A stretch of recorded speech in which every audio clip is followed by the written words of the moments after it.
जय हिंद दोस्तों। स्वागत है आपका आपके अपने YouTube चैनल पर।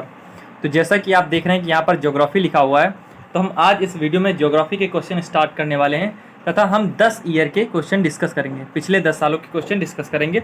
हर एक वीडियो में हर एक उसके क्वेश्चन होंगे। जैसे कि यहाँ पर सेकंड 2021 के हैं, ऐसे ही अगला होगा फर्स्ट 2021 का, फिर ऐसे करके सारे डिस्कस हो जाएंगे। तो हम इस वीडियो की शुरुआत करने से पहले आपको ये बता देना चाहते हैं कि अगर आप कम से कम 5 सालों के देख लेते हैं तो आपको अन्य किसी वीडियो या कंसेप्ट या किसी थ्योरी के तहत जाने की ज़रूरत नहीं एनडीए के लिए। आपका जो एनडीए है इन्हीं 5 सालों के माध्यम से आपका एकदम 100% क्लियर हो जाएगा। इसका मैं गारंटी ले सकता हूँ, इसके लिए कुछ कहा ही नहीं जा सकता, क्योंकि हर एक जो क्वेश्चन होगा उससे हम रिलेटेड क्वेश्चन और भी बात करेंगे कि जो कि भविष्य में आ सकते हैं या वो कुछ आए हुए भी हैं। तो चलिए हम शुरुआत करते हैं इस वीडियो की। लेकिन अगर आपको एनडीए का वोकैब की प्लेलिस्ट चाहिए तो आप जा कर के देख सकते हैं, जिसमें कि हमने वोकैब VOCAB वोकैब, तो जिसमें कि हमने 2016 तक की साइनोनिम्स और एंटोनिम्स को डिस्कस कर रखा है विद ऑप्शंस। तो जो पहला और मतलब 2-3 वीडियो जो स्टार्टिंग के होंगे उनमें थोड़ा सा कम सही से एक्सप्लेनेशन होगा, तो उसके लिए सॉरी। और आगे के आप वीडियो देखेंगे तो उनमें आपको काफ़ी अच्छा एक्सप्लेनेशन मिलेगा। तो अगर आपको साथ साथ में यहाँ पर हिस्ट्री की भी सीरीज चल रही है, ऐसे ही फिजिक्स और फिजिक्स केमिस्ट्री और मतलब यानी जीएटी की यहाँ पर सारी बात होने वाली है। तो हम जीएटी की यहाँ कंप्लीट बात करते हैं। तो और फिजिक्स और केमिस्ट्री की हम बात करते हैं, तो फिजिक्स और केमिस्ट्री की अगर आप सिर्फ और फिजिक्स और केमिस्ट्री को अगर वीडियोज़ के थ्रू ही देख करके चले जाते हैं, वीडियो ही देख कर चले जाते हैं, तो जैसा कि हमने ज्योग्राफी में बात की तो सेम वही कंडीशन आपको फिजिक्स और केमिस्ट्री में मिलेगी। आपको किसी अन्य कंसेप्ट या वीडियो के थ्रू जाने की ज़रूरत नहीं है, आपका इन्हीं वीडियो से क्लियर हो जाएगा। तो चलिए आज इस वीडियो की शुरुआत करते हैं। लेकिन चैनल को शेयर करना ना भूलिएगा, लाइक करें और सब्सक्राइब करें। तो जैसा कि अपना पहला क्वेश्चन दिया हुआ है, निम्नलिखित ग्रहों में से कौन सा सबसे बड़ा आकार होता है। तो हम एक ट्रिक है, जैसे कि एक नाम है बमसुप, बमसुप भाई, बमसुप वह असभ्य है, असभ्य है को हम छोड़ देते हैं। लेकिन यहाँ पर जो हमारा बमसुप है, मतलब जो ये ट्रिक है, ये इस तरीके से काम करती है कि हम इधर से इधर की ओर जाते हैं। यानी जो बा है ये छोटा है, फिर माँ उससे बड़ा है, यानी बा से बोले तो बुध, मंगल, शुक्र, फिर पृथ्वी, फिर अब वा से वरुण आता है, हा से कोई ग्रह ही नहीं है, आ से असभ्य हो गया, मतलब सॉरी आ से अरुण हो गया, और सा से जो है हमारा शनि, और भ्या जो है, भ्या के लिए हमें थोड़ा सा वर्ड एक याद रखना होगा, बृहस्पति। यानी भ्या जो है बृहस्पति के इक्वल है। तो हमारा जो बुध है सबसे छोटा है, फिर इसी क्रम में हमारा आगे बढ़ता चला जाता है। तो आप देख रहे हैं कि बुध सबसे छोटा है, ये आंसर नहीं हो सकता। मंगल उससे बड़ा है तो मंगल भी छोटा है, शुक्र उससे बड़ा है, लेकिन सबसे बड़ा जो इनमें से है हमारा पृथ्वी ग्रह है, इसलिए हमारा ऑप्शन नंबर ए राइट हो जाएगा। तो चलते हैं अगले क्वेश्चन की ओर। लेकिन उससे पहले यहाँ पर कुछ कंसेप्ट हैं जो कि आप देख सकते हैं, और इनका जो PDF होगा वो आपको टेलीग्राम चैनल पर मिल जाएगा। आप टेलीग्राम चैनल ज्वाइन कर सकते हैं। जो मेरे चैनल का नाम है वो आप जाकर के सर्च करेंगे तो आपको टेलीग्राम चैनल ज्वाइन हो सकता है, या लिंक पर क्लिक करेंगे तो लिंक कभी कभी नहीं लोड होता है, तो उसके थ्रू आप सर्च के थ्रू जा सकते हैं। तो जैसा कि यहाँ पर लिख रखा है कि जो सूर्य से दूरी होती है उसके हिसाब से सबसे पहले बुध आता है, फिर शुक्र आता है, फिर पृथ्वी, मंगल, बृहस्पति, शनि, अरुण, वरुण। और जो पृथ्वी से है, पृथ्वी के हिसाब से देखेंगे तो पृथ्वी के सबसे समीप जो ग्रह है अपना, तो पृथ्वी के समीप ग्रह है शुक्र, फिर उसके बाद में मंगल आता है, फिर आता है पृथ्वी। जैसे कि आप शुक्र को जानते हैं, शुक्र को क्या पृथ्वी की भगिनी कहा जाता है, पृथ्वी की भगिनी, भगिनी बोले तो बहन, पृथ्वी की भगिनी, सिस्टर ऑफ द अर्थ, ऐसे कुछ कह के इंग्लिश में कह सकते हैं, भगिनी कहा जाता है। और जो बुध है, फिर उसके बाद में फिर बृहस्पति आता है, फिर शनि आता है, फिर अरुण, वरुण। ये 4 का तो कोई दिक्कत ही नहीं, क्योंकि पृथ्वी से सबसे दूरी ये बृहस्पति, शनि, अरुण, वरुण, इनका सीक्वेंस लगभग समान ही रहता है। तो चलते हैं अगले क्वेश्चन की ओर। जैसा कि अगला क्वेश्चन है, निम्नलिखित में से मतलब सॉरी पहली सूची को दूसरी सूची से सम्मिलित करना है। तो हमारा जो मुंबई बंदरगाह, इसके बारे में कुछ हम पॉइंट जानते हैं। जैसे कि मुंबई बंदरगाह है वो भारत का सबसे बड़ा बंदरगाह है, और साथ साथ में इसे इंडिया का प्रवेश द्वार कहते हैं, यानी भारत का प्रवेश द्वार। और जो अगला बंदरगाह है विशाखापट्टनम, तो अब विशाखापट्टनम के बारे में जानते होंगे कि विशाखापट्टनम जो है सबसे गहरा बंदरगाह है और प्राकृतिक बंदरगाह है, सबसे गहरा और प्राकृतिक बंदरगाह है, गहरा और प्राकृतिक बंदरगाह है, तथा ये भूमिबद्ध बंदरगाह है।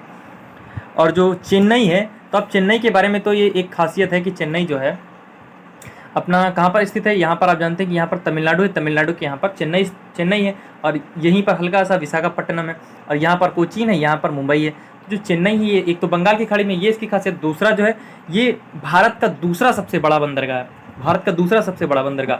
लेकिन अगर बंगाल की खाड़ी में बात करेंगे ना, तो सबसे बड़ा बंदरगाह बंगाल की खाड़ी में चेन्नई ही है। तो ये हमारा, तो हम देख लेते हैं इसमें क्या बोला है।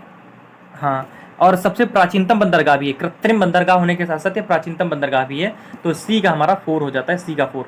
तो ये आप याद रखिएगा। और ऐसे ही जो डी बंदरगाह है, सॉरी मतलब डी यानी कोच्चि बोले तो, कोच्चि यानी जो कि बहुत ही इंपॉर्टेंट बंदरगाह, यानी इसकी इंपॉर्टेंस के कारण ही इसे अरब सागर की रानी कहा गया है, जो कि केरल में स्थित है। और मुंबई तो जानते हैं महाराष्ट्र में, विशाखापट्टनम, ऐसे ही जो चेन्नई है, तो ये चेन्नई तो आप जानते हैं कि वहाँ पर स्थित है, क्या बोलते हैं, तमिलनाडु। विशाखापट्टनम जानते हैं कि आप आंध्र प्रदेश में है। तो यहाँ पर वही इंपॉर्टेंट बातें लिखी हुई कि जो भारत के 13 बड़े बंदरगाह होते हैं और 190 छोटे मतलब अन्य बंदरगाह हैं। तो पोर्ट ब्लेयर को बड़े बंदरगाह में कंसीडर किया जाता है, सबसे बड़ा बंदरगाह, वही बातें लिखी हुई हैं। और इसका लिंक आपको वीडियो के डिस्क्रिप्शन में, सॉरी इसका PDF जो है टेलीग्राम पर मिलेगा। और ये जो है ये आप ये वाला याद रखिए जरूर सर। अत्याधुनिक का मतलब होता है मॉडर्न, एक्स्ट्रा मॉडर्न, अति आधुनिक। और जो कांडला पोर्ट ये गुजरात में स्थित है, कोचीन आप बता ही दिए, कोचीन की वही बातें यहाँ पर लिखी हुई। जो पश्चिमी तट है, पश्चिमी तट यानी अरब सागर का सर्वश्रेष्ठ बंदरगाह माना जाता है। तो चलते हैं अगले क्वेश्चन की। ऐसे ही ये सारी बातें वही लिखी हैं, आपका PDF आपको लिंक उसमें मिलेगा टेलीग्राम पे, तो आप जाकर टेलीग्राम चैनल ज्वाइन कर सकते हैं। तो सी का 4 था, तो यही हमारा आंसर हो जाता है। ए का 2 था, डी का 1 था। तो चलते हैं हम अगले की ओर। तो यहाँ पर इसका मैप लिखा हुआ है। और ज्योग्राफी, आप जब भी ज्योग्राफी पढ़िए, ये जरूरी नहीं कि आप इन्हीं वीडियो से पढ़ें, जब भी आप ज्योग्राफी पढ़िए तो ज्योग्राफी पढ़ने का मतलब है मैप। जब भी ज्योग्राफी पढ़ें तो मैप जरूर देखें, क्योंकि मैप से आपके दिमाग में एक क्लियर इमेज बनती है, उससे आपको काफ़ी हेल्प होती है। तो ये इंपॉर्टेंट बंदरगाह, जैसे ये सारे इधर साइड के तो इंपॉर्टेंट ही हैं, और ये इधर का कोलकाता और हल्दिया बंदरगाह ये इंपॉर्टेंट है। और ऐसे ही पारादीप बंदरगाह यहाँ पर है, कोलकाता, पारादीप और हल्दिया। और तूतीकोरिन भी आप याद रख सकते हैं, चेन्नई। और विशाखापट्टनम यहीं पर होगा, नहीं है कोई बात नहीं। तो विशाखापट्टनम भी बहुत इंपॉर्टेंट है। तो अगला क्वेश्चन है, निम्नलिखित में से कौन सी क्रेटर झील है। तो क्रेटर झील के बारे में हम 2 इंपॉर्टेंट बात बता दें कि कैसे बनती है। पहली बात तो क्रेटर झील एक उल्कापिंड के गिरने से बन सकती है, अर्थ पर अगर कोई उल्कापिंड गिर जाए तो क्रेटर झील बनती है। और दूसरा बनती है कि जब ज्वालामुखी, ऐसे ज्वालामुखी होते हैं, ऐसे यहाँ से फटते हैं नीचे से, तो जब ज्वालामुखी का फटना बंद हो जाता है तो इसके यहाँ पर धूल जम जाती है, धूल जमते जमते गड्ढा भर जाता है, और उस गड्ढे में जब पानी भर जाए तो उसे हम क्रेटर झील कहते हैं। तो इस तरह की जो झील है जो कि उल्कापिंड द्वारा बनी है, ये अपनी लोनार झील है, जो कि महाराष्ट्र में बुलढाना जिले में स्थित है, बुलढाना। तो जो सांभर झील है, सांभर झील तो आप जानते हैं कि अपने राजस्थान में स्थित है, तो कि जो कि नमक उत्पादन के लिए जानी जाती है, मतलब यहाँ पर नमक का अच्छा खासा उत्पादन होता है। और जो चिल्का झील तो आप जानते हैं, चिल्का उड़ीसा झील, चिल्का जो कि है उड़ीसा में है, और ये भारत की सबसे बड़ी झील है। अगर पूछे कि भारत की सबसे बड़ी झील कौन सी है तो चिल्का झील है, और साथ साथ में ये पूछे कि भारत की सबसे बड़ी खारे पानी की झील कौन सी है तो भी चिल्का ही झील आंसर होगा। और जो वेम्बनाड झील है, तो ये आप जानते हैं कि वेम्बनाड झील कहाँ पर है, केरल में है। और यहाँ यहीं पर जो वेलिंगटन द्वीप स्थित है, और यहाँ पर नौकायन प्रतियोगिताएं होती हैं। तो आपने सुना होगा ना कि बोट कंपटीशन, वो यहीं पर होता है, और यहाँ पर नेहरू ट्रॉफी दी जाती है। तो चलते हैं अगले क्वेश्चन की ओर। इससे पहले यहाँ पर वही इंपॉर्टेंट पॉइंट्स कुछ लिखे हुए हैं अन्य झीलों को भी लेकर के, जैसे कि जो अपनी वुलर लेक है, सबसे मीठे पानी की झील है। और लोकटक लेक, ये आप इंपॉर्टेंट है, याद रखिएगा। ये मणिपुर में स्थित है, जो कि पूर्वोत्तर भारत की सबसे मीठे पानी की झील है। और तथा यहीं पर जो किबुल लामजाओ है, ये तैरता राष्ट्रीय उद्यान यहीं पर स्थित है।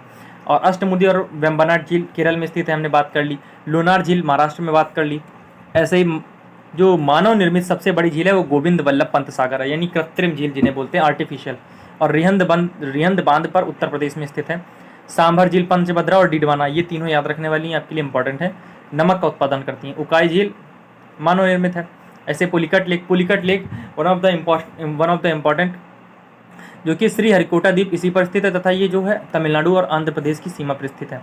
तो यहाँ पर आप पुलिकट लेक देख रहे होंगे, यहाँ पर आप ध्यान से देखेंगे पुलिकट लेक है, तो पुलिकट लेक आपको सीमा पर दिखेगी। तो इधर साइड अपना ये आंध्र प्रदेश हो जाता है, इधर साइड तमिलनाडु हो जाता है। तमिलनाडु और आंध्र प्रदेश की सीमा पर स्थित है। तो चलते हैं अगले क्वेश्चन की ओर। अगला है निम्नलिखित किसी मरुस्थल में अल्पकालिक झील का सूक्ष्म कणीय संस्तर, या आप जानते होंगे संस्तर को हॉरिजन भी बोलते हैं, इंग्लिश में हॉरिजन। तो किस नाम से जाना जाता है, तो जब पहाड़ों और पर्वतों के बीच में, मरुस्थलीय क्षेत्र में पहाड़ों और पर्वतों के बीच में, दो पहाड़ों या पर्वतों के बीच में जब किसी स्थान पर पानी भर जाता है, दो पहाड़ों या पर्वतों के बीच में जब किसी स्थान पर पानी भर जाता है तो हम उसे बोलते हैं प्लाया। ये कुछ समय के लिए पानी भरता है, यानी लंबे समय के लिए नहीं होती, अल्पकालिक होती हैं, कुछ समय के लिए होती हैं, तो इन्हें हम प्लाया के नाम से जाने जाते हैं। जाना जाता है। जब ये प्लाया झीलें सूख जाती हैं तो मतलब जब ये प्लाया झीलें सूख जाती हैं तो वो एक भूमि का निर्माण करती हैं जिसे हम कल्लर भूमि के नाम से जानते हैं। कल्लर भूमि या क्षारीय भूमि, क्योंकि इसमें नमक की अधिकता होती है और जो प्लाया झीलें होती हैं नमक उत्पादन के लिए जानी जाती हैं। और हम ऐसे ही देख लेते हैं मरु उद्यान जो होता है, मरु उद्यान मरुस्थल में पाया जाने वाला एक ऐसा क्षेत्र होता है जो कि बहुत ही उपजाऊ होता है तथा वहाँ पर पानी की अवेलेबिलिटी अच्छी होती है। जो अगला है ड्रमलिन, तो आप जानते हैं कि ड्रमलिन हिमनद के द्वारा बनता है और जो प्राकृतिक तटबंध हैं वो प्रवाहित जल द्वारा निक्षेपण के द्वारा बनता है। जैसे कि नदियाँ यहाँ पर ऐसे बह रही हैं तो इधर किनारे किनारे पर आपने देखी होगी कि चिकनी चिकनी मिट्टी पड़ी होती है, तो वो होता है तटबंध और वो बहुत ही उपजाऊ होते हैं तटबंध। वैसे अब तटबंध तो यहाँ पर ये देखिए आप यहाँ पर ओएसिस का चित्र देख सकते हैं और ये जो इधर साइड है, इधर साइड जो इतना है ये प्लाया झील है, ये कुछ समय के लिए बनी हुई है। ओएसिस देखिए यहाँ पर एकदम कितना हरा भरा है, ये एकदम उपजाऊ क्षेत्र होता है मरुस्थल में पाया जाने वाला। और तटबंध का भी वही सेम सीन है, ये सीन मतलब ये जो नदी के किनारे लगा हुआ ये तटबंध है, ये बहुत ही उपजाऊ होता है। चलते हैं अगला फोटो है अपना। अगला फोटो बताता है कि ये जो ड्रमलिन्स, यहाँ पर आप ड्रमलिन्स देख ले, यहाँ पर आप सिर्फ देख लीजिए। हम अभी अगले वीडियोज़ में क्या इसी वीडियो में हम ड्रमलिन की बात करनी है या इसके अगले वाले वीडियो में ड्रमलिन की बहुत अच्छे से बात करनी है, क्योंकि उसमें ड्रमलिन के बारे में पूछा गया था कि जो ड्रमलिन है उसका आकार कैसा होता है। तो यहाँ पर ड्रमलिन है और ऐसे ही एस्कर भी देख सकते हैं कि ये जो एस्कर बना हुआ है। तो चलते हैं अगले की ओर। हाँ, अगला क्वेश्चन है हमारा, निम्नलिखित में से कौन सा कारक जो होता है भूमि जल को प्रभावित नहीं करता है। तो आप जैसे जानते हैं कि जो भूमि जल यानी ग्राउंड वाटर है उसको कौन कौन सी चीज़ें प्रभावित कर सकती हैं। पहली चीज़ तो है ढाल। ढाल किस चीज़ की, जैसे कि जो सतह है, जो सरफेस है, यानी जो अपनी ढाल है भारत की, तो बहुत ज़्यादा एकदम ज़्यादा ढाल हो जाए तो उससे जो पानी होगा, जब पानी बरसेगा तो उस पर रुकेगा नहीं, वो सीधा पानी सरसरा के समुद्र में चला जाएगा, जिससे कि वो पानी जब सोख नहीं पाएगी ज़मीन तो ग्राउंड वाटर मेंटेन नहीं होगा, यानी जो भौम जल होता है वो मेंटेन नहीं हो पाएगा, तो भी पानी की कमी हो सकती है। दूसरी चीज़ सरंध्रता बोले तो सघनता, सरंध्रता या सघनता, यानी जो ज़मीन होती है, ज़मीन अगर ज़्यादा जैसे कि कण होते हैं मिट्टी के जो ज़्यादा पास हैं तो पानी सोखने में टाइम लेगा, और पानी सोखने में टाइम लेगा तो उससे भी जो प्रभावित होगा भौमजल यानी ग्राउंड वाटर, उससे भी प्रभावित होता है, क्योंकि जब पानी सूखने में टाइम लगेगा यानी पानी कम सूखेगा तब तक कि पानी बह जाएगा, तो उससे भी प्रभावित होती है। और अगला आता है अपना वर्षण की मात्रा, या हम उसे पानी की बरसने की गति की बात कह सकते हैं। जैसे वर्षण की मात्रा या गति, जैसे कि पानी बहुत तेज़ी से बरसा और तेज़ी से बह गया। आपने अक्सर देखा होगा कि जब पानी कुछ समय के लिए बहुत तेज़ी से बरसता है और वो बहुत तेज़ी से बह भी जाता है, यानी जो ज़मीन होती है वो उतनी जल्दी नम नहीं हो पाती है, तो गति भी प्रभावित करती है। अगर ज़्यादा गति होगी तो पानी इतने अच्छे से ज़मीन को मेंटेन नहीं कर पाता है। और जो वर्षण की मात्रा, जब मान लिया कि पानी बहुत थोड़ा बरसा, अब 2-4 बूंद बरसा, उससे ज़मीन की ऊपर ही परत वाली गीली नहीं हुई तो क्या फ़ायदा है, मतलब उससे ग्राउंड वाटर कैसे मेंटेन होगा, यानी ज़मीन में सूख कर कैसे पानी जाएगा। ग्राउंड वाटर आप समझ रहे होंगे कि जो ज़मीन के नीचे कुछ स्रोत पाए जाते हैं, जैसे कि मान लिया कि ज़मीन है, ज़मीन के नीचे 2 चट्टानों के बीच में कुछ पानी पाया जाता है, जैसे कि समरसेबिल है तो उसी ग्राउंड वाटर से ही तो आता है, तो उसको मेंटेन करने की यहाँ बात चल रही है। वाष्पीकरण की दर, तो जैसे कि वाष्पीकरण की दर बोले तो जैसे कि वायु शुष्क है, वायु शुष्क मतलब वायु ड्राई है, हवा ड्राई है, तो उस ड्राई में वाष्पीकरण की दर ज़्यादा होती है। वाष्पीकरण की दर ज़्यादा होती है जिससे कि पानी जो होता है वाष्पीकृत हो जाता है, और जब पानी वाष्पीकृत हो जाएगा तो भूमि जल से ही तो पानी कहाँ से आएगा आखिरकार, या तो कुछ जैसे कि नदी तालाब बने हुए उनसे आएगा, या तो जो नदी तालाब बने हुए नदी तालाब भी भूमि जल को मेंटेन करते हैं, मेंटेन यानी बनाए रखते हैं, तो वाष्पीकरण की दर भी प्रभावित करती है। और भौमजल प्रणाली में जल के अत्यंत संदन यानी इन्फिल्ट्रेशन के लिए भूमि सतह की क्षमता, हाँ ये भी बहुत इंपॉर्टेंट है। एक कारक है मृदा की नमी, उसको इसी से ऐड किया गया, मृदा की नमी। मृदा की जो नमी होती है वो भी बहुत प्रभावित करती है। जैसे मान लिया कि पहले से ही मिट्टी गीली है तो उसमें अगर पानी बरसता है तो मिट्टी पानी को सोख नहीं पाएगी, और जब मिट्टी पानी को नहीं सोख पाएगी तो पानी जब सोखा नहीं जा रहा है तो वो नीचे कैसे जाएगा, नीचे नहीं जाएगा तो फिर भूमि जल यानी जो ग्राउंड वाटर है वो कैसे मेंटेन होगा।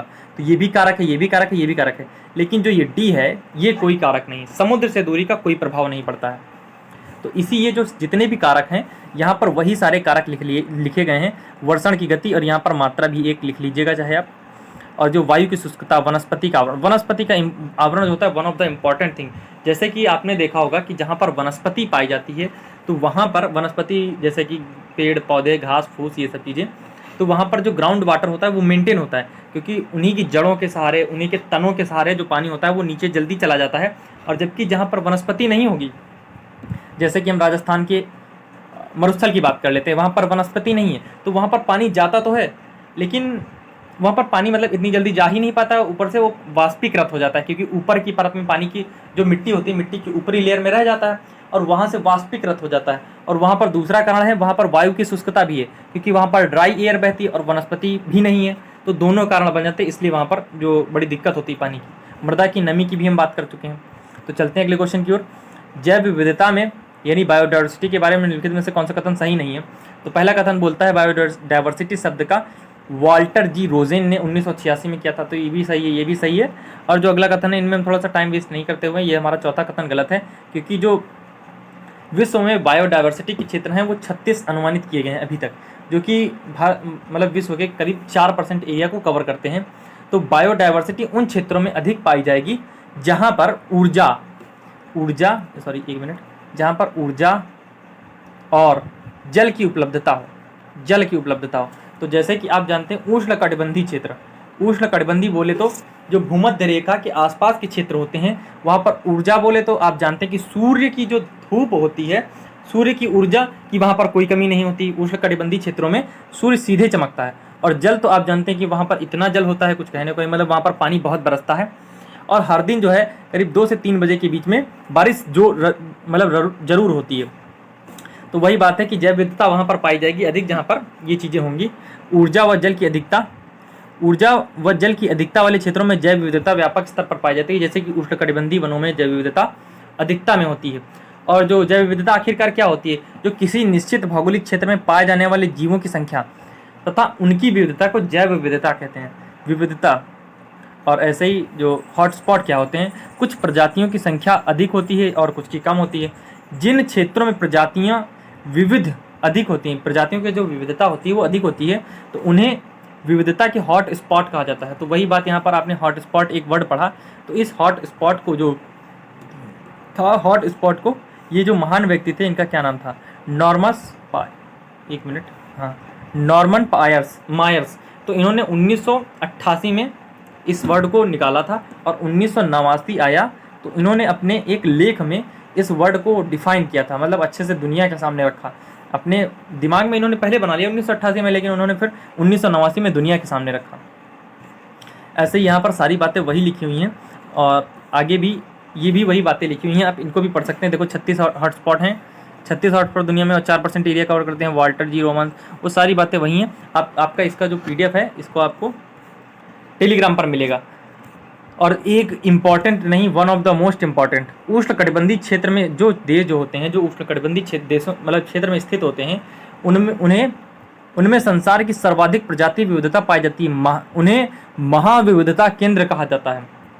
इन देशों की संख्या 12 है, जिनमें से अपना इंडिया भी आता है। तो ये आप देश भी देख सकते हैं, इनका लिंक जो PDF है वो आपको वहाँ टेलीग्राम पर मिलेगा। मेडागास्कर में पाए जाने वाले कुल पौधे व जीवों में से 85% जो जीव होते हैं, जीव और पौधे होते हैं, वो संसार में कहीं अन्य पा ही नहीं जाते, मतलब इतनी ज़्यादा जैव विविधता है मेडागास्कर में। तो चलते हैं अगले की ओर। पृथ्वी का वायुमंडल निम्नलिखित में से किन चीज़ों के द्वारा मुख्यतः तप्त होता है? जो दीर्घ तरंग पार्थिव विकिरण होती हैं उनके द्वारा पृथ्वी का वायुमंडल तप्त होता है। तो देख लेते हैं इनके बारे में कुछ। तो जो पृथ्वी द्वारा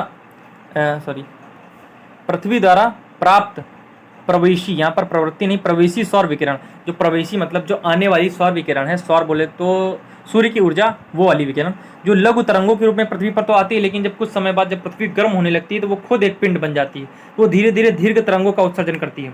तो आप जानते होंगे कि एक कंसेप्ट जानते होंगे ऊष्मागतिकी का, कि पहले जो पदार्थ जितना कम तप्त होगा तो दीर्घ तरंगे उत्सर्जित करेगा, और ज़्यादा गर्म होगा ना तो फिर लघु तरंगे उत्सर्जित करेगा, क्योंकि सूर्य जो है बहुत ही ज़्यादा गर्म है तो इसलिए वो लघु तरंगे उत्सर्जित करने लगता है।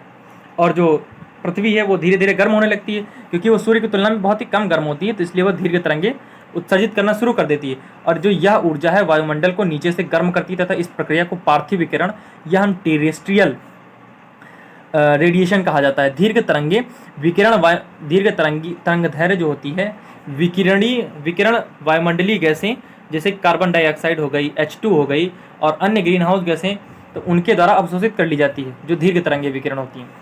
और इस प्रकार वायुमंडल जो होता है ना, पार्थिव विकिरण द्वारा अप्रत्यक्ष रूप से गर्म होता है, ना कि सीधे सूर्यताप से। तो इसी अगले क्वेश्चन की ओर चलते हैं।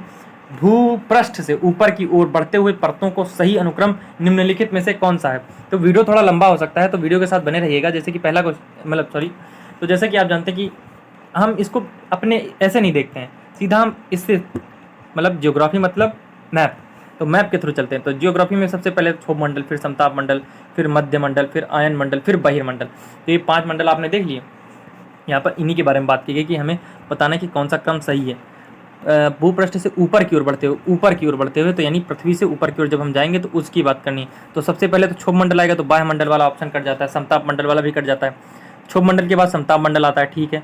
समताप मंडल के बाद बाह्य वायुमंडल भी नहीं आता है। समताप मंडल के बाद मध्य मंडल आता है, मध्य के बाद आयन आता है, फिर बाह्य मंडल आता है। लेकिन इसमें जो अपना यही ऑप्शन है ये ज़्यादा करेक्ट है अन्य की तुलना में। तो देखते हैं। तो देखो वहीं पर ये सारा मैप के थ्रू याद रखो। मैप बहुत ही मैप पढ़ोगे ना तो कुछ नहीं, कोई दिक्कत ही नहीं ज्योग्राफी में। अगला है, देखो ये यहाँ पर कुछ बातें बताई गई जैसे समताप मंडल के बारे में, और जो क्षोभ मंडल है उसको परिवर्तन मंडल या संवहन मंडल के नाम से भी जाना जाता है। और ये जो रेडिएशन होती हैं जो धरती के धरातल को गर्म करती हैं, ये कन्वेक्शन द्वारा होता है, यानी जो संवहन होता है संवहन के द्वारा होता है। लेकिन ये 13 ही किलोमीटर तक होता है केवल। तो आपने देखा कि जो क्षोभ मंडल है इसकी ऊंचाई लगभग 13 किलोमीटर होती है और ध्रुवों के निकट 8 किलोमीटर, जबकि 18 किलोमीटर विषुवत रेखा पर होती है। मौसम संबंधी जो सारी घटनाएं होती हैं वो क्षोभ मंडल में ही होती हैं। और 165 मीटर जब हम चलते हैं तो 1 डिग्री सेल्सियस तापमान कम हो जाता है। ऐसे ही जब हम 1 किलोमीटर ऊपर की ओर जाएंगे, धरती से ऊपर की ओर जाएंगे, तो हमारा 6.4 डिग्री सेल्सियस तापमान घट जाएगा। और समताप मंडल में जो होता है तापमान समान होता है, इसीलिए इसे समताप मंडल कहा जाता है। लेकिन जब हम समताप मंडल की लास्ट सीमा पर पहुंचते हैं, जैसे कि जो समताप सीमा यहाँ पर थी अपने, तो ये जो समताप सीमा है, समताप सीमा यहाँ पर जो तापमान होता है 0 डिग्री सेल्सियस, या हम इसे 32 फ़ारेनहाइट भी बोल सकते हैं, इतना होता है इस समताप सीमा पर। फिर उसके बाद में तापमान बढ़ने लगता है। हाँ, समताप मंडल के ठीक ऊपर 80 किलोमीटर की ऊंचाई तक फैला होता है तथा इस परत में ऊंचाई के साथ साथ तापमान घटता है तथा मध्य सीमा पर तापमान 100 डिग्री सेल्सियस, वो भी माइनस का 100 डिग्री सेल्सियस होता है, ये आप ध्यान रखिए। और जो फिर उसके बाद में आयन मंडल आता है। आयन मंडल में आयनों की अधिकता होती है। और समताप मंडल की एक खास बात है कि यहाँ पर ओजोन परत पाई जाती है जो कि पराबैंगनी किरणों से हमारी रक्षा करती है पृथ्वी की। और आयन मंडल में विद्युत आवेशित कण पाए जाते हैं। और ये जो होता है ना, इसमें तापमान बढ़ने लगता है। देखो तापमान में वृद्धि होने लगती है।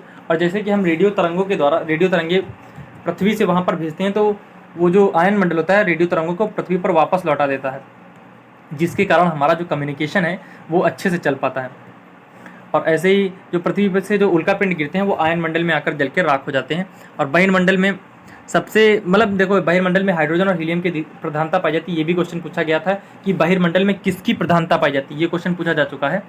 तो आप जान गए कि यहाँ पर हाइड्रोजन और हीलियम की अधिकता पाई जाती है। यहाँ तापमान 5000 डिग्री सेल्सियस तक पाया जाता है, परंतु उष्णता का अनुभव नहीं होता है। तापमान तो 5000 डिग्री सेल्सियस है, लेकिन वहाँ गर्मी नहीं लगती। ऐसा ही इंपॉर्टेंट थिंग, इसके बारे में कुछ ज़्यादा डिफाइन नहीं है बहिर्मंडल के बारे में, खुद एनसीईआरटी वाले ऐसी बात करते हैं। निम्नलिखित में से कौन सा मृदा रचक कारक नहीं है? तो मृदा रचने के लिए आप जानते हैं कि मृदा के रचने में 5 चीज़ें बहुत ही इंपॉर्टेंट रोल प्ले करती हैं। वो 5 चीज़ें आखिरकार क्या हैं? तो पहली चीज़ तो जनक सामग्री, दूसरी स्थलाकृति, तीसरी जलवायु। स्थलाकृति को हम उच्चावच भी बोलते हैं, उच्चावच या टोपोग्राफी भी बोल सकते हैं। जो जनक सामग्री होती है इसे हम बोलते हैं पेरेंट मटेरियल इंपॉर्टेंट थिंग है। पेरेंट मटेरियल से आप इसको रिलेट कर सकते हैं। अगर मान लीजिए कि कभी जनक सामग्री ना बोल करके कोई अन्य चीज़ बोल दिया तो आप पेरेंट मटेरियल से जान जाएंगे उसको। लेकिन मानव स्थान से कोई फ़र्क नहीं पड़ता, मानव का वास स्थान कहीं भी, उससे कोई फ़र्क नहीं पड़ता। जो तीसरी चीज़ हमने बात कर ली, दूसरी तीसरी, और एक आती है समय भी इम्पॉर्टेंट थिंग है। और जो जैविक रिएक्शंस, जैविक क्रियाएँ बायोलॉजिकल एक्टिविटीज़, तो ये भी इम्पॉर्टेंस रखती हैं। तो वही बातें आगे हमने लिख रखी हैं स्लाइड में, तो आप इसका जो PDF है वही प्राप्त कर सकते हैं। बार बार क्या कहना, तो हम इसे जनक सामग्री या मूल पदार्थ बोलते हैं। जैसे कि सेलें हैं, जो सेल होते हैं उनके घिसने से, मतलब उनमें जो सेल जो पत्थर होते हैं उनका धीरे धीरे अपक्षा होता है, अपक्षा होते होते जब वो चूर्ण के रूप में बन जाते हैं तो धीरे धीरे ऐसे मिट्टी का निर्माण होने लगता है। इसके बारे में बहुत अच्छे से डिफाइन किया गया है, लेकिन ज़्यादा हमें पढ़ने की डीप जाने की जरूरत नहीं है, बस इतनी चीज़ें हैं। लेकिन जो एक इंपॉर्टेंट थिंग ये है कि कालावधि होती है ना, ये डिफाइन नहीं होता कि कितने समय में मिट्टी बन जाएगी, ये खुद ही नहीं डिफाइन होता है कि मिट्टी कितने समय में बन जाएगी, इट इज़ नॉट सर्टन। अगला देखते हैं। तो भैया लोग ये देखो, लाइक, शेयर एंड सब्सक्राइब, इन तीनों चीज़ों को बहुत याद रखो। तो अगले क्वेश्चन की ओर चलते हैं। इस तरह का एक्सप्लेनेशन जो है ना, वो आपको किसी भी चैनल पर नहीं मिलेगा, ये दावे के साथ कह सकता हूँ मैं। और जो अगला क्वेश्चन है, स्थल मंडल को निम्नलिखित में से कौन सा सर्वोत्तम रूप से वर्णित करता है। तो स्थल मंडल ये वाला देखो 2019 में भी आया, एनसीईआरटी का भी क्वेश्चन है ये। तो ऊपरी मेंटल और निम्न मेंटल, पहले तो हम इसको देख लेते हैं, ऐसे बना लेते हैं ऐसे। तो यहाँ पर भूपर्पटी हो गई, ये हो गया मेंटल और ये हो गया क्रूड। तो इसमें तो दो भाग होते हैं, ये ऊपरी मंडल, निचला मंडल, फिर ये बाह्य क्रूड, आंतरिक क्रूड, और जो भूपर्पटी है। तो जो हमारी स्थल मंडल की गहराई है वो 10 किलोमीटर से लेकर के 200 किलोमीटर तक हो सकती है, 200 किलोमीटर तक। तो हम मेनली इसे 200 किलोमीटर ही कंसीडर करते हैं। तो इसमें जो हमारा आता है, देखो क्रोड तो हमारा सबसे नीचे होता है, तो क्रोड हमारा आएगा नहीं। और स्थल मंडल की गहराई जो होती है पृथ्वी से होती है। तो ऊपरी मंडल और निम्न मंडल कहाँ पर होते हैं, आपने अभी देखा कि पहले भूपर्पटी आती है, तो भूपर्पटी भी ऑप्शन में होना चाहिए, वो भी नहीं है। और यहाँ पर पर्पटी तो है लेकिन क्रोड सबसे नीचे होता है। हमें यहाँ पर लगातार की बात करनी है, 200 किलोमीटर, पर्पटी तथा ऊपरी मंडल और निम्न मंडल तथा क्रोड। तो अच्छा ये बताओ कि निम्न मंडल और क्रोड को हम ले लेंगे तो क्या स्थल मंडल बनेगा? स्थल मंडल तो पृथ्वी के ऊपर पाया जाता है, तो ये भी गलत हो गया, इसलिए हमारा ऑप्शन नंबर सी राइट हो जाता है। इस तरीके से भी देख सकते हैं और इस तरीके से भी देख सकते हैं कि हम फिगर के थ्रू जा करके। तो यहाँ पर आपको स्थल मंडल और भूपर्पटी का दिख रहा होगा कि इसकी जो गहराई है ये 200 किलोमीटर तक पाई जाती है। तो आप इस चित्र को भी देख सकते हैं, इनके बारे में काफ़ी अच्छे से लिखा भी गया है। तो जो भूपर्पटी होती है, भूपर्पटी वो सिलिकॉन और एल्यूमिनियम से बनी होती है, सिलिकॉन और एल्यूमिनियम, जिसे हम सियाल बोलते हैं। इसका भूपर्पटी का दूसरा नाम सियाल भी रखा गया है, वो लोग सियाल भी बुला देते हैं, कोई बात नहीं, ऐसा हमें कोई फ़र्क नहीं पड़ता। और ऐसे ही अगला क्वेश्चन है, मतलब वही सारी बात देखो, बहुत ही कुछ अच्छे से डिफाइन किया गया। जो मेंटल होता है 83% होता है अर्थ का, और जो सीमा से बना होता है, सीमा बोले तो देखो Ma पहले वो अलग बोलते थे, अभी तो Mg नाम रख दिया गया है मैग्नीशियम का। पहले मैग्नीशियम को Ma बोला और SI सीमा, इसे सीमा भी बोलते हैं, यानी सिलिकॉन और मैग्नीशियम। और ऐसे इसी के बारे में बहुत से तथ्य लिखे हुए हैं, तो आप वो देख सकते हैं। क्रोड है, क्रोड नीफे से बना होता है, उसे हम नीफे बोलते हैं, नीफे यानी निकिल और लोहा। क्रोड इसमें 16% भाग कवर करता है, तो इनके बारे में पढ़ सकते हैं। और ऐसे ही यहाँ पर आप देख लीजिए चित्र, ये हमने इसको बनाकर रखा है कि जो अपनी भूपर्पटी होती है, भूपर्पटी के भी दो भाग होते हैं, और जो भूपर्पटी को बांटने वाली रेखा है, यानी दो भागों में डिस्ट्रीब्यूट करने वाली रेखा है, उसे कोनोराड के नाम से जानते हैं। और जो ऊपरी मेंटल और निचले मेंटल को बांटने वाली रेखा है, ये ऊपरी मेंटल है, ये निचला मेंटल है, इनको बांटने वाली को रेपेटी बोलते हैं। बाह्य क्रोड और आंतरिक क्रोड को बांटने वाली को लेहमेन बोलते हैं। और हम अगर बात करें कि जो हमारी भूपर्पटी, यानी ये पूरी कंप्लीट भूपर्पटी, और ये जो हमारा मेंटल है, भूपर्पटी और मेंटल को बांटने वाली को मोहर्बिक असांतत्य रेखा कहते हैं। ऐसे ही जो मेंटल है और जो क्रोड है, इसको बांटने वाली को गुटेनबर्ग असांतत्य रेखा कहते हैं। और ट्रिक क्या है, मग कर ले, मग बोले तो इधर मग है, इधर कर ले, का से कोलोराडो, रेपेटी, लेहमेन, और इधर मग माँ से है मोहर्बिक, और गा से गुटेनबर्ग, मग कर ले। तो ऐसे ही आप याद रखते हैं। तो अगला देखते हैं। देखो एक ही क्वेश्चन के साथ कितने सारे कंसेप्ट हैं, लेकिन कितने सारे इसी में क्वेश्चन छिपे हुए हैं। आपको इनकी कीमत का एहसास नहीं होगा, लेकिन आपको एक दिन जरूर इसकी कीमत का एहसास होगा कि कितने इंपॉर्टेंट हैं आखिरकार ये। एक ही वीडियो में सब कुछ कवर हो रहा है, बहुत सी चीज़ें, मतलब उसके आसपास का जितना भी क्षेत्र है वो सारा कवर करने का प्रयास है एक ही वीडियो में, मतलब एक ही वीडियो में नहीं। जैसे कि ये क्वेश्चन आया, तो इस क्वेश्चन के माध्यम से कहीं ना कहीं लगभग सारी चीज़ें कवर करने का प्रयास है मेरा, जो कि इम्पॉर्टेंट है एग्जाम के लिए। तो ग्रीनविच समय माध्य निम्नलिखित में से किस देश का देशांतर सबसे अधिक होगा? तो हम यहाँ पर अपना दिमाग नहीं लगाते हैं, यहाँ पर अपना थोड़ा देख लेते हैं मैप। तो मैप आप देखेंगे तो ये मैप की रेखा जो है ये आपको दिख रही होगी, जो कि इलाहाबाद से होती हुई जाती है, इलाहाबाद मिर्ज़ापुर। और तो यहाँ पर एक भूटान देश, ये तो जानते हैं, ये बांग्लादेश है, ये अपना नेपाल है, और यहाँ पर श्रीलंका है। और यही चारों ऑप्शन में है कि इन्होंने पूछा है कि किसका जो समयांतर है, समय का अंतर है, वो सबसे अधिकतम होगा। तो जो भारत है, तो भारत तो इसी मतलब इसका GMT का यूज़ करता है, और जो नेपाल, ये सारे मतलब इसी का यूज़ करते हैं। लेकिन अगर हम देखेंगे ना तो कौन सबसे पास होगा, तो नेपाल पे गुजरती है, इस पे गुजरती ही है। लेकिन जो हम भूटान और बांग्लादेश में हमें थोड़ा डिफरेंस करना होगा। लेकिन देखो आप कि कौन सबसे करीब आपको दिख रहा है, कि भूटान सबसे पास है कि बांग्लादेश सबसे पास है। पास तो हमें भाई बांग्लादेश दिख रहा है, तो जो चीज़ पास होगी उसका अंतर उतना ही कम होगा। यहाँ से चल के गए तो यहाँ पे हमें कितना 2 किलोमीटर मान लिया जाना पड़ा, जबकि इसको थोड़ा सा दूर है तो यहाँ पर 3 किलोमीटर जाना पड़ा। तो 3 किलोमीटर जाना पड़ा ना, तो वही तो अंतर हो गया कि 1 किलोमीटर का अंतर है दोनों के बीच में। तो हमारा ऑप्शन नंबर डी राइट हो जाएगा, यानी भूटान का जो है समयांतर में अंतर ज़्यादा है। कर्क रेखा निम्नलिखित में से किस राज्य से होकर नहीं गुजरती है। तो ये भी भाई हम वही बात कहना चाहेंगे कि इनको सबको याद करने की जरूरत नहीं, मैप के थ्रू जाओगे ना तो किसी चीज़ को याद करने की जरूरत ही नहीं पड़ेगी। तो यहाँ पर 8 राज्यों से हमारी कर्क रेखा गुजरती है, गुजरात, राजस्थान, मध्य प्रदेश, छत्तीसगढ़, झारखंड, पश्चिम बंगाल और अपना जो है त्रिपुरा और फिर मिजोरम। देखो अगर मणिपुर भी बोले तो मणिपुर को आपको ध्यान रखना है कि मणिपुर जो है नागालैंड के नीचे आता है, लेकिन नागालैंड के नीचे एक मतलब मणिपुर के नीचे एक राज्य है, उसके साथ में जो है कर्क रेखा गुजरती है, उससे कर्क रेखा गुजरती है। और देखो गुजरात तो आपको याद ही रहेगा, राजस्थान भी याद रहेगा, MP के साथ में याद रख लो छत्तीसगढ़, मध्य प्रदेश छत्तीसगढ़, मध्य प्रदेश छत्तीसगढ़। जैसा कि आप जानते हैं कि मध्य प्रदेश का एक भाग हुआ करता था छत्तीसगढ़, लेकिन इसे 2000 में इसे काट करके अलग कर दिया गया छत्तीसगढ़ को, तो वैसे आप इसे याद रख सकते हैं। और बिहार का भाग था झारखंड, तो उसे भी अलग कर दिया गया, उत्तर प्रदेश का उत्तराखंड उसे भी अलग कर दिया गया। तो आप झारखंड से भी याद रख सकते हैं कि अलग हुए वाले दोनों राज्य झारखंड और छत्तीसगढ़, मध्य प्रदेश, राजस्थान, ये सब ऐसे ही याद रख सकते हैं, कोई दिक्कत नहीं। मैप आप एक बार मैप ध्यान से देख लीजिए, मैप को क्लियर ध्यान से एकदम दिमाग में बैठाने की कोशिश करनी है, और हमें कुछ ज़्यादा नहीं याद बोलने की कुछ ज़रूरत ही नहीं कि एकदम रट रट के बोलो, कोई दिक्कत नहीं। सिर्फ मैप देखो और मैप से चित्र अपने दिमाग में बना लो कि क्या रेखा कैसे जा रही है और कहाँ से जा रही है, तो ये आपको काफ़ी फ़ायदा करेगा। तो इसका आंसर तो हम देख चुके हैं कि हमारा मणिपुर जो है,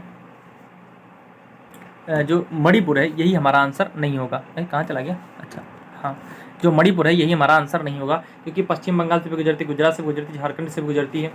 तो अगले क्वेश्चन की ओर चलते हैं। अगला क्वेश्चन है, फसल और उत्पाद का निम्नलिखित में से कौन सा या कौन से युग में सम्मिलित नहीं। जो खाद्य फसल है वो रागी है, खाद्य फसल रागी है, नगदी फसल पटसन है। तो नगदी फसल जाने मतलब इसका कहने का मतलब है नगदी फसल कैश क्रॉप्स, आपने वाणिज्यिक फसलें सुनी होंगी, वही फसल है नगदी फसल। और रोपड़ फसल जिन्हें बोया जाता है, जैसे कि नारियल हो गया, चाय हो गया, कॉफ़ी हो गया, रबड़ हो गया, ये रोपड़ फसल है। और जैसे कि जो हम बात कर लेते हैं नगदी फसल के लिए, कपास, गन्ना, जूट ही को पटसन बोलते हैं। तो ये तीनों हमारे कथन सही हैं, यानी ऑप्शन नंबर सी हमारा राइट हो जाएगा। चलते हैं, देखो जायद, खरीफ और रबी, थोड़ा 2 मिनट। तो जैसा कि पहली फसल लिखी हुई जायद की फसल, जो कि जिसके बोने का समय नवंबर से दिसंबर, अरे गलत लिख दिया भाई साहब इन्होंने। जो जायद का फसल है, अरे नवंबर से दिसंबर, ये पता नहीं, ये सॉरी ये गलत है। ये जो इसका बोने का समय अप्रैल से मई होता है तथा ये कम समय में तैयार होती है, जैसे कि खीरा, ककड़ी, खरबूजा, तरबूजा, ये सब जायद की फसल हैं। तो ये JKR आप याद रख सकते हैं, JKR। देखो जे से जायद, के से खरीफ, R से रबी। तो ये इनके बोने का क्रम है कि सबसे पहले कौन सा आता है, जे आता है, और वैसे ही अप्रैल और मई सबसे पहले आते हैं, सालों में पहले आते हैं, और जे अल्फ़ाबेट्स में पहले आता है, के भी उस जे के बाद के आता है, फिर उसके बाद में आर आता है। तो उसी क्रम में आप याद रख सकते हैं कि कौन पहले बोया जाएगा। और जो खरीफ रबी की फसल होती है वो नवंबर दिसंबर में बोई जाती है, तथा यहाँ पे जल की कम ज़रूरत होती है खरीफ फसल की अपेक्षा, क्योंकि खरीफ फसल में क्या होता है, उसमें पानी की ज़्यादा ज़रूरत होती है। जैसे कि हम चावल का उत्पादन करते हैं तो उसमें पानी की ज़्यादा ज़रूरत होती है। यही कारण है कि जो पश्चिम बंगाल में आपने देखा होगा, पश्चिम बंगाल में चावल का कहीं ना कहीं अधिक उत्पादन किया जाता है, और वहाँ पर खाया भी जाता है, क्योंकि जहाँ पर ज़्यादा जिस चीज़ का उत्पादन होगा उसी चीज़ की खपत भी ज़्यादा ही होती है। और खरीफ की फसल ऐसे ही देख सकते हैं, जून जुलाई में बोई जाती है और जल की ज़्यादा ज़रूरत होती है। और चावल, मक्का, ज्वार, बाजरा, सोयाबीन, ये सब इसी के उदाहरण हैं। और एक ये चीज़ याद रख सकते हैं, जिनसे तेल निकलता है, जैसे कि सोयाबीन, सूरजमुखी, मूंगफली, वो भी खरीफ की फसल में आते हैं। और जो सरसों, अलसी, तिस्सी, ये वाले हैं, ये रबी की फसल में आते हैं। ये भी तेल निकलने वाले हैं, तीनों भी तेल निकलते हैं, ये भी तीनों तेल निकलते हैं, इसीलिए हमने इन तीनों को स्पेसिफाइड कर दिया कि आपको कोई कन्फ्यूज़न ना रहे। अगला क्वेश्चन देखते हैं, नगदी की फसल। देखो नगद फसल बोलते हैं जैसे कपाट, जूट, गन्ना, तंबाकू आदि। और जैसे खाद्यान्न फसलें, खाद्यान्न मतलब खाने पीने वाली जो नॉर्मल चावल, गेहूँ, मक्का, ज्वार, बाजरा, तिल, अनाज। और बागानी फसलें इन्हें बोया जाता है चाय, कहवा, कहवा यानी कॉफ़ी यानी एक ही बात है, रबड़, नारियल, इन्हें बोया जाता है। वैसे कि जैसे कि आपने कभी कभी बाढ़ लगाते हुए देखा होगा, बाढ़ वो वाला बाढ़ नहीं, बेड़ लगाते हुए बोया जाता है जब धान को, उस तरीके से। तो निम्नलिखित में से कौन सा कोयला क्षेत्र झारखंड में स्थित नहीं है? तो ये जो अपना उमरिया है, ये हमारा आंसर राइट हो जाएगा, क्योंकि उमरिया जो है ये हमारे एमपी क्षेत्र में आता है। तो ये भी कोयले का उत्पादक क्षेत्र है, यहाँ पर 42% कम से कम वन पाए जाते हैं, और यहाँ ये कोयले का काफ़ी अच्छा स्रोत है। तो चलते हैं अगले क्वेश्चन की ओर। देखो यहाँ पर काफ़ी बातें लिखी रखी हैं। जो हमें कोयला होता है उसे हम काला सोना के नाम से जानते हैं, जिसमें कार्बन, वाष्पशील पदार्थ, नमी, सूखा, राख होते हैं। भारत में पहली कोयला जो खदान है वो रानीगंज थी। रानीगंज आप जानते हैं कहाँ पर है? वेस्ट बंगाल में। तो ये सारी बातें सही लिखी हुई हैं, ये आप PDF प्राप्त कर सकते हैं वहाँ से। तो यहाँ पर काफ़ी चीज़ें लिख रखी गई हैं, इन्हें आप देख सकते हैं आराम से बैठ करके, चाहे स्क्रीनशॉट ले लीजिए, चाहे आप उससे देख लीजिएगा PDF से। तो like, share, subscribe, 3 point, one of the most important thing for this channel. तो अगला क्या है? निम्नलिखित में से कौन सा अक्षांश सबसे लंबा और समांतर होता है? तो देखो कुछ नहीं याद करना, हमारा तो कहना ही यही है कि याद हमें करने की कोई ज़रूरत ही नहीं है, हमें बस समझना है। हर चीज़ जब समझ जाओगे तो तुम्हें कोई दिक्कत ही नहीं होगी। जैसे कि लैटिट्यूड बोले तो लिटी लाइन्स, एक तो ये हमें समझ में आता है। लैटिट्यूड बोले तो लिटी लाइन्स, और इसमें हम लॉन्गिट्यूड को कैसे याद रख सकते हैं? अगर हिंदी में याद रखना है, देशांतर, देश अंतर, आपने देखा होगा देश अंतर। तो जैसे कि यहाँ पर इंडिया है, ये मान लिया इंडिया है, तो इधर साइड पाकिस्तान है। तो एक लाइन अगर आप आगे बढ़ोगे तो तुरंत कहाँ पहुँच जाओगे? पाकिस्तान में। एक लाइन इधर बढ़ोगे, यहाँ पर ये असम वाला मान लिया हमने क्षेत्र, अरुणाचल प्रदेश का अंतिम भाग, तो हल्का सा बढ़ोगे तो म्यांमार पहुँच जाओगे। तो अगर आप हल्का सा बढ़ते हो यानी ऐसे, तो जो देश का अंतर पड़ जाता है, एक देश का अंतर पड़ जाता है, तो उन्हें हम खड़ी लाइनें बोलते हैं। लॉन्गिट्यूड ये हैं। तो लॉन्गिट्यूड जो होते हैं वो ध्रुवों की ओर जब जाते हैं तो उनके बीच की दूरी जो होती है घटती जाती है। तो जैसे कि आप देख रहे हैं कि ये ध्रुवों की ओर जा रहे हैं तो इनके बीच की दूरी घट रही है, ये भी इंपॉर्टेंट थिंग है। और पूछा है कि लॉन्गिट्यूड में सबसे बड़ा कौन सा है, सबसे लंबा समांतर कौन सा है? तो ये आप एक जानते होंगे कि वृत्त की एक बहुत ही बढ़िया चीज़ होती है कि जो इक्वेटर है ये तो सबसे बड़ी है ही, ये तो बात है ही, लेकिन वृत्त की एक सबसे बड़ी चीज़ होती है कि जो व्यास होता है वृत्त का, यानी जो डायामीटर होता है, वही सबसे बड़ा होता है वृत्त में। और जो ये अगल बगल की जो अगली रेखाएं, एक्स्ट्रा जो रेखाएं ये खींची गई हैं, जो कि अक्षांश के ही नाम से जानी जाएंगी, लेकिन ये इसकी अपेक्षा यानी इक्वेटर की अपेक्षा छोटी हैं। तो चल इसका आंसर नंबर हमारा कौन सा हो जाएगा? भूमध्य रेखा, यानी ऑप्शन नंबर D हमारा राइट हो जाएगा। और ये सब तो फालतू की बातें हैं, ये तो काफ़ी छोटे हो जाएंगे इससे। और उत्तर ध्रुवीय वृत्त तो और छोटा हो जाएगा, कर्क रेखा, मकर रेखा तो लगभग समान ही पड़ेंगे। तो चलते हैं अगले क्वेश्चन की ओर। देखो यहाँ पर भी वही बातें हैं, लॉन्गिट्यूड और लैटिट्यूड ये काफ़ी अच्छे से डिफाइन किया गया है। तो आप देख सकते हैं कि देखो मकर रेखा यहाँ पर इक्वेटर, यहाँ पर ट्रॉपिक ऑफ कैंसर, ये आर्कटिक सर्कल, और ये अंटार्कटिक सर्कल। अंटार्कटिक वृत्त कह सकते हैं, आर्कटिक वृत्त कह सकते हैं हिंदी में। वही बात है, गुरुत्वाकर्षण बलों के प्रभाव के कारण महासागरीय जल के ऊपर होने वाले अवधिक उतार व चढ़ाव क्या कहलाते हैं? तो ये तो आप जानते होंगे कि ज्वार भाटा जो है ना, ये गुरुत्वाकर्षण बलों के प्रभाव के कारण महासागर में होता है, जो कि उतार चढ़ाव एक समय, एक अनिश्चित अंतराल पर होता है। तो जो चंद्रमा एवं सूर्य के आकर्षण के कारण दिन में एक बार या 2 बार समुद्र तल का निश्चित अंतराल यानी एक निश्चित समय में, एक डिफाइंड टाइम में उठना या गिरना ही ज्वार भाटा कहलाता है। जो ज्वार भाटा होता है, 2 ज्वार भाटा के बीच का अंतराल 12 घंटे 26 मिनट का होता है, जबकि पृथ्वी की जो धुरी होती है 24 घंटे होती है। और ये ऐसा क्यों होता है आखिरकार? ये इसलिए होता है क्योंकि जो पृथ्वी और चंद्रमा की जो गतियाँ हैं वो असमान है, इस कारण से ऐसा हो जाता है। तो 12 घंटे के बाद उत्पन्न होना चाहिए, लेकिन ये उत्पन्न हो जाता है 12 घंटे 26 मिनट में। तो ये कारण है कि उनकी असमान गतियाँ। और एक ये व्युति और युति की कंडीशन बता रखी गई है कि ज्वार सबसे अधिक कब आएगा। देखो सबसे वृहद ज्वार तब आता है जब चंद्रमा और सूर्य एक ही दिशा में होते हैं, मतलब एक ही साइड में होते हैं। तो इसे हम कौन सा ज्वार बोलते हैं? सूर्य ज्वार, यानी हम सोलर ज्वार जिसे बोलते हैं। तो ये कंडीशन होती है जिसे हम युति बोलते हैं। इस स्थिति में सबसे लंबा ज्वार आता है। विश्व का सबसे ऊंचा ज्वार जो है फंडी की खाड़ी में आता है, जो कि पूर्वी तट पे है। फंडी की खाड़ी आप जानते हैं कि कहाँ पर है? कनाडा भी हम बोल सकते हैं, इसे USA बोला है, लेकिन कनाडा के लिए ही प्रसिद्ध है फंडी की खाड़ी। अगला क्वेश्चन देखते हैं, मतलब अगला वही है कि जब सूर्य और चंद्रमा समकोण पर हों। अभी तो यहाँ पर क्या थे? सूर्य और चंद्रमा जो थे सीध में थे, एक सीध में थे, यहाँ पर था, यहाँ पर था। तो यहाँ पर वृहत ज्वार होता है, लेकिन इतना वृहत नहीं होता है इसकी तरह। तो यहाँ पर वृहत होता है, लेकिन सबसे वृहत यहाँ पर होता है, इस वाली युति कंडीशन में सबसे वृहत यहाँ पर होता है। तो यहाँ पर देख सकते हैं, यहाँ पर समकोण पे है, समकोण, ये देखिए समकोण, ये दिख रहा होगा आपको, समकोण पर है तो यहाँ पर ज्वार आता है, लेकिन इतना ज़्यादा इफेक्टिव नहीं होता है। तो लो कब होता है? जब 90 डिग्री पे होता है। और हाई कब होता है? जब 180 डिग्री हो प्लस युति हो। और मिडल में कब होता है? जब 180 डिग्री हो और वियुति हो। वियुति बोले तो कंजक्शन, यहाँ पर कंजक्शन ही लिखा होगा, वियुति, हाँ नहीं अपोजिशन, सॉरी, वियुति मतलब अपोजिशन, एक दूसरे के अपोजिट है ना सूर्य और चंद्रमा, इसीलिए। तो चलते हैं अगले की ओर। सूची 1 को सूची 2 से सुमिलित कीजिए और बताना है हीराकुंड बांध कहाँ पर स्थित है। हीराकुंड तो कौन नहीं जानता है, बचपन से पढ़ाया गया, हीराकुंड बांध ओडिशा, तो ये हो गया। पंचेत बांध नहीं पता, कोई बात नहीं। कोसी तो आप जानते हैं ना, कोसी क्या होती है। कोसी को किसका शोक कहा जाता है? कोसी को बिहार का शोक कहा जाता है, क्योंकि जो कोसी नदी है वो अपना रास्ता बार बार बदलती है, जिस कारण बिहार में बाढ़ आती है। तो कोसी को बिहार का शोक कहा जाता है। तो आखिरकार जो नदी जहाँ पर होगी तो वहीं पर तो बाढ़ आएगी, तो कोसी बिहार से मैच हो जाती है। उकाई बांध, उकाई झील हमने अभी बात की, उकाई झील कहाँ पर है? गुजरात में है। और तो ये हमारा जो बांध है, सॉरी जो बांध है, ये उकाई बांध इसी पर है, गुजरात में ही है। क्योंकि जैसे कि अभी आपने कोई बांध बनाया तो उसी के पीछे जो बनता है उसे हम झील भी कह सकते हैं, जैसे कि वूलर लेक बन जाती है। वूलर लेक भी तो इसी तरह से बनी हुई है। और जो पंचेत बांध है ये हमारा झारखंड में स्थित है। तो हमारे ये तो हम समझ गए कि कौन किसका है। तो इसका तो आप समझ गए होंगे कि इसको आप मैच कर लीजिएगा। जैसे कि कुछ योजनाएं हैं बहुत ही इंपॉर्टेंट हैं, ये आप याद रखिए। जैसे कि जो बगलीहर दुलहस्ती सलाला लिखा हुआ है, ये आ चुका है, एक बार पूछा गया था कि बगलीहर दुलहस्ती सलाला किस नदी पर स्थित है।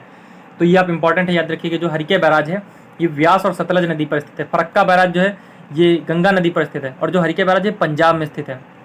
व्यास और सतलज नदी, जहाँ पर व्यास और सतलज नदियाँ मिलती हैं वहाँ पर हरिके बैराज बनाया गया था। वहीं से इंदिरा गांधी नहर को राजस्थान की ओर ट्रांसफर कर दिया जाता है, जिससे कि राजस्थान में जो जल की पूर्ति है वो की जा सकती है। और जो हुगली है, सॉरी फॉर दैट, जो फरक्का बैराज है वो वेस्ट बंगाल में है तथा गंगा नदी पर बनाया गया है। और फरक्का बैराज बना करके एक एक्स्ट्रा नदी निकाली गई है, जिसका नाम आप कमेंट बॉक्स में बताएंगे कि उस नदी का क्या नाम है। हीराकुंड बांध, और हीराकुंड बांध महानदी पर है जो कि उड़ीसा में है। और पंचेत बांध झारखंड जो कि दामोदर नदी पर है। उकाई, सरदार सरोवर और जो साबरमती परियोजनाएं हैं, जो उकाई परियोजना ये ताप्ती नदी पर है, लेकिन ये तीनों जितनी हैं ये गुजरात में स्थित हैं। और जो सरदार सरोवर और साबरमती हैं, ये जो लास्ट की दो हैं ये नर्मदा पर हैं, और जो पहली वाली उकाई है ये ताप्ती पर है। और ऐसे ही जो नागार्जुन यानी श्रीशैलम, ये दोनों बांध हैं ये कृष्णा नदी पर आंध्र प्रदेश में है। और कोसी बिहार में है, त्रिवेणी बिहार में है। और जो गंडक है बिहार और नेपाल की सीमा पर स्थित है। कोसी बांध कोसी नदी पर है। त्रिवेणी और गंडक बांध जो है गंडक नदी पर स्थित है। त्रिवेणी और गंडक बांध गंडक नदी पर है। कोसी बांध कोसी पर नदी पर स्थित है। जैसे कि कई बांध है, जैसे किशनगंगा बांध है वो किशनगंगा नदी पर स्थित है। मयूराक्षी है, मयूराक्षी नदी पर स्थित है। दामोदर घाटी परियोजना है, दामोदर घाटी पर स्थित है। तो बहुत से तो ऐसे होते हैं जिनको याद करने की जरूरत ही नहीं होती, तो एक कुछ इंपॉर्टेंट है, इन्हें आप याद कर लीजिए। फिर चलते हैं अगले क्वेश्चन की ओर। जैसे कि यहाँ पर आप मैच कर लीजिएगा, निम्नलिखित में से कौन सा नदी के अपर्दन और निक्षेपण का कार्य नहीं है। तो हम प्रवाहित जल, ये पूछना चाह रहा है, प्रवाहित जल द्वारा बनी स्थलाकृतियाँ।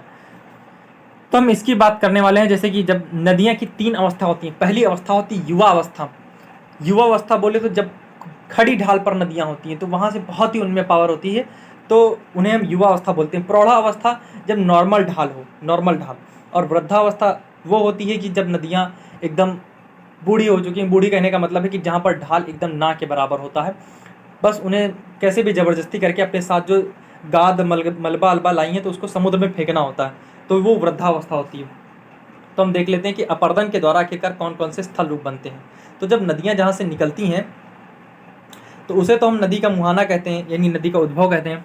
फिर उसके बाद में नदी आगे बढ़ती है, तो जब नदियाँ 2 पहाड़ जो होते हैं, 2 पहाड़, ऐसे कि मान लिए ये एक पहाड़ बना हुआ है, ये एक पहाड़ बना हुआ है, नदियाँ यहाँ से निकल रही हैं तो यहाँ पर काट करके वी आकार की घाटी बना देती हैं। और जब पहाड़ और गहरा होता है तो ये क्या बनता है, गार्ज बनने लगता है, गार्ज बनने लगता है। यहाँ पर वी नहीं लिखा हमने, सॉरी फॉर दैट। वी आकार की घाटी पहले बना देती हैं, फिर जब नदियाँ और मतलब काफ़ी समय तक बहती हैं तो फिर ये गार्ज बनने लगता है।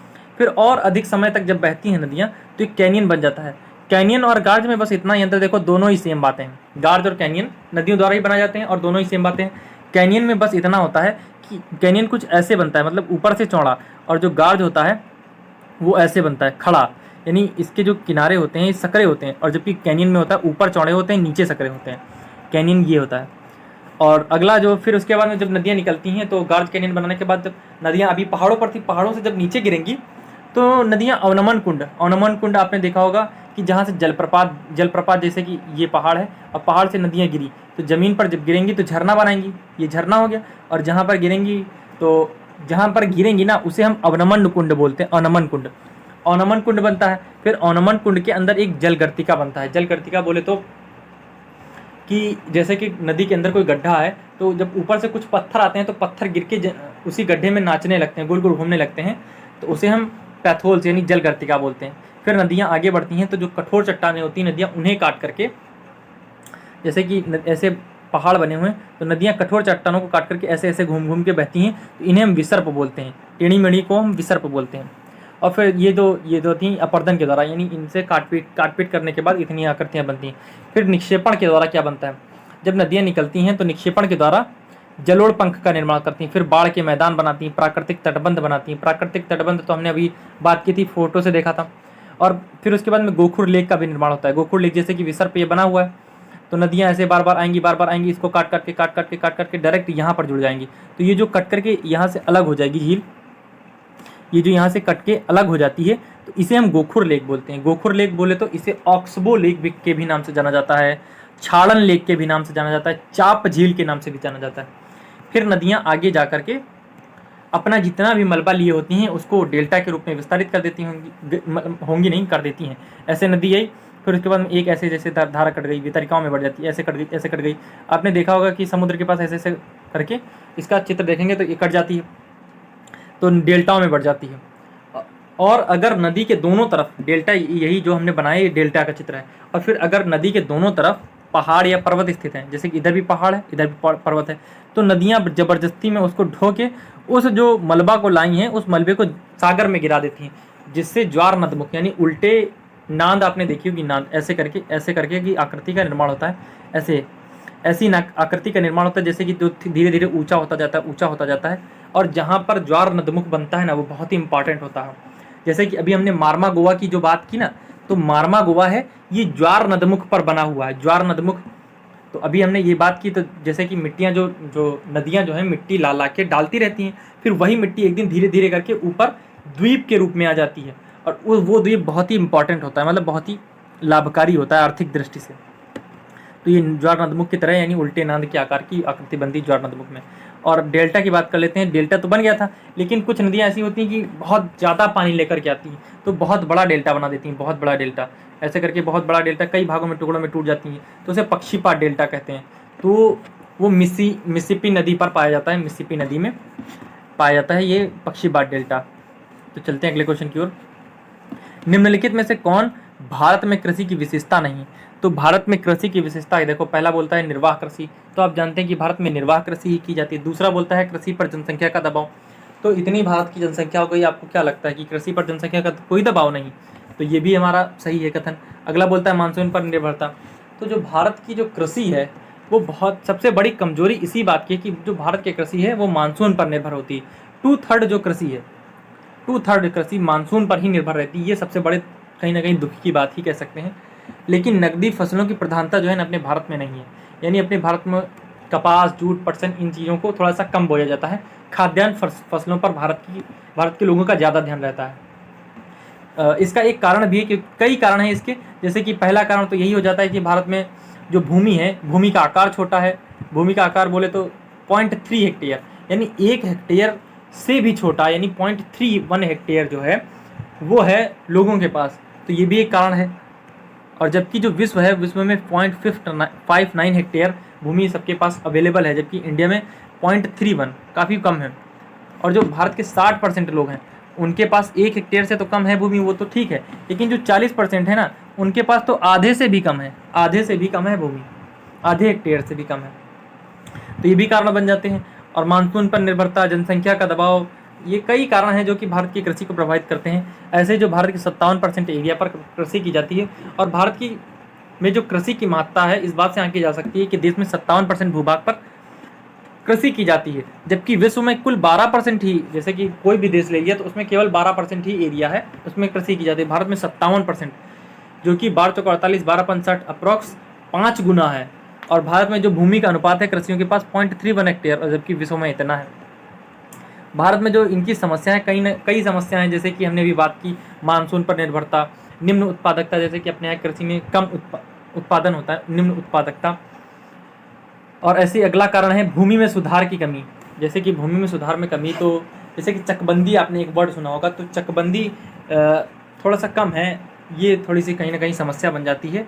और जो जैसे कि पीढ़ियाँ आई तो पीढ़ियों में और आगे चीज़ें डिवाइड होती रहीं, कि हमारे पिताजी के पास 10 बीघा खेत था तो उनके 2 लड़के हुए तो 5-5 बीघा में डिवाइड हो गया, फिर उसके बाद में और डिवाइड हो गया, तो वो भी और छोटे हो गए, खेत और छोटे होते गए और विखंडित हो गए। विखंडित का मतलब जैसे 1 बीघा यहाँ पर पड़ा, दूसरा बीघा यहाँ पर पड़ा हुआ है, तीसरा यहाँ पर पड़ा हुआ है, तो ये बहुत ही समस्या है। तो चकबंदी जब होती है तो इन तीनों को मिलाकर के इनका एक एवरेज निकाला जाता है, तथा सरकार द्वारा एक व्यक्ति को एक यहाँ पर दे दी गई, कि मतलब इकट्ठे इन तीनों बीघा को मिलाकर यहाँ पर दे दिया जाता है, जिससे कि काफ़ी फायदा होता है। क्योंकि आपने जैसे खेत देखा होगा, खेत चौकोर होता है, खेत ऐसे चौकोर है, जब जुताई की जाती है तो आपने देखा होगा कि ऐसे किनारे से छूट जाता है, तो ये जो इतना एरिया बच जाता है ना, तो इसमें भी काफ़ी दिक्कत है कि मतलब इतना एरिया बच गया, उससे भी खेत का नुकसान होता है। और फिर यहाँ पर हमने इतनी थोड़े से अपने खेत की मेड़ बनाने में ज़मीन वेस्ट कर दी, यहाँ पर भी वेस्ट कर दी, ऐसे 4 जगह हमने वेस्ट करी तो कितनी ज़्यादा वेस्ट हो जाएगी। और अगर हमने एक ही जगह सब बना लिया तो हमें सिर्फ एक बार मेड़ बनानी है और हल्का हल्का सब में छूटेगा, लेकिन एक जब होगा ना तो काफ़ी फ़ायदा होगा। वो भी एक प्रैक्टिकल फ़ायदा एक तरीके से यहाँ पर दिखाया जा रहा है। और वित्तीय संसाधनों की समस्याएं और ऋणग्रस्तता, जैसे कि किसान होते हैं, आपने कई बार देखा होगा कि ज़मींदारों या कई उनसे लोन ले लेते हैं, और मान लिया उस साल उनकी फसल नहीं अच्छी हुई तो उन पे एक लोड लद जाता है, जैसे कि ऋण। तो आप इस तरह एक एग्जाम्पल समझ सकते हैं, जो कि अपने महाराष्ट्र का एग्जाम्पल है, कि जब महाराष्ट्र के लोग कपास की खेती, वहाँ आप जानते हैं कि कपास की खेती ज़्यादा होती है क्योंकि वहाँ पर काली मिट्टी पाई जाती है, इसलिए वहाँ पर कपास की खेती ज़्यादा होती है। लेकिन कपास की खेती एक वाणिज्यिक फसल है, वाणिज्यिक फसल में धन ज़्यादा लगता है, और धन ज़्यादा लगता है तो इसलिए किसान ऋण लेता है, और जब किसान ऋण लेता है तो अपनी भूमि को, मतलब जो अपनी जो ज़मीन होती है उसको गिरवी रख करके ऋण ले लिया उसने। लेकिन जब वो अदा करने में असमर्थ हो जाता है, यानी मान लिया कि कोई मानसून की वजह से, मानसून पर निर्भर होता है इंडिया का सब कुछ, तो मानसून की वजह से उसका जो फसल है वो अच्छी नहीं हुई, तो उसलिए उसकी फसल बेकार गई। तो अब उसको ये समस्या है कि उसकी जो गिरवी हुई खेती है वो भी चली जाएगी, तो इसलिए वो आत्महत्या कर लेता है। इसलिए महाराष्ट्र से आपको आत्महत्या के केसेस बहुत ज़्यादा देखने को मिलेंगे, कि जो महाराष्ट्र के लोग होते हैं वो आत्महत्या बहुत ज़्यादा करते हैं, क्योंकि वो चाहते हैं कि अगर हमने आत्महत्या कर ली तो मेरी खेती गिरवी रखी हुई है तो वो जाएगी नहीं, मतलब सरकार के तहत बच जाएगी वो। और वाणिज्यीकरण का अभाव, वाणिज्यीकरण वही धन इत्यादि से है। वाणिज्य तो आप समझते होंगे ना, कॉमर्शियल। व्यापक अल्प बेरोजगारी और कृषि योग्य भूमि के निम्नीकरण। तो जैसे कि आपने कई जगह देखा होगा कि अब जो कृषि योग्य भूमि है, उनको जो कृषि होते हैं वो उस भूमि को बेच रहे हैं, क्योंकि उन्हें इतना लाभ तो हो नहीं रहा उस कृषि भूमि से, तो उस कृषि भूमि को बेच करके वहाँ पर कई फ्लैट बन रहे हैं, कोई जगह बना रहा है, कोई घर बना रहा है। तो इसी के साथ हमारे क्वेश्चन समाप्त होते हैं। तो मिलते हैं नेक्स्ट वीडियो में, और साथ साथ में चैनल को चैनल को सब्सक्राइब करें, वीडियो को लाइक करें तथा चैनल को शेयर जरूर करें। तो मिलते हैं नेक्स्ट वीडियो में। Thanks for watching.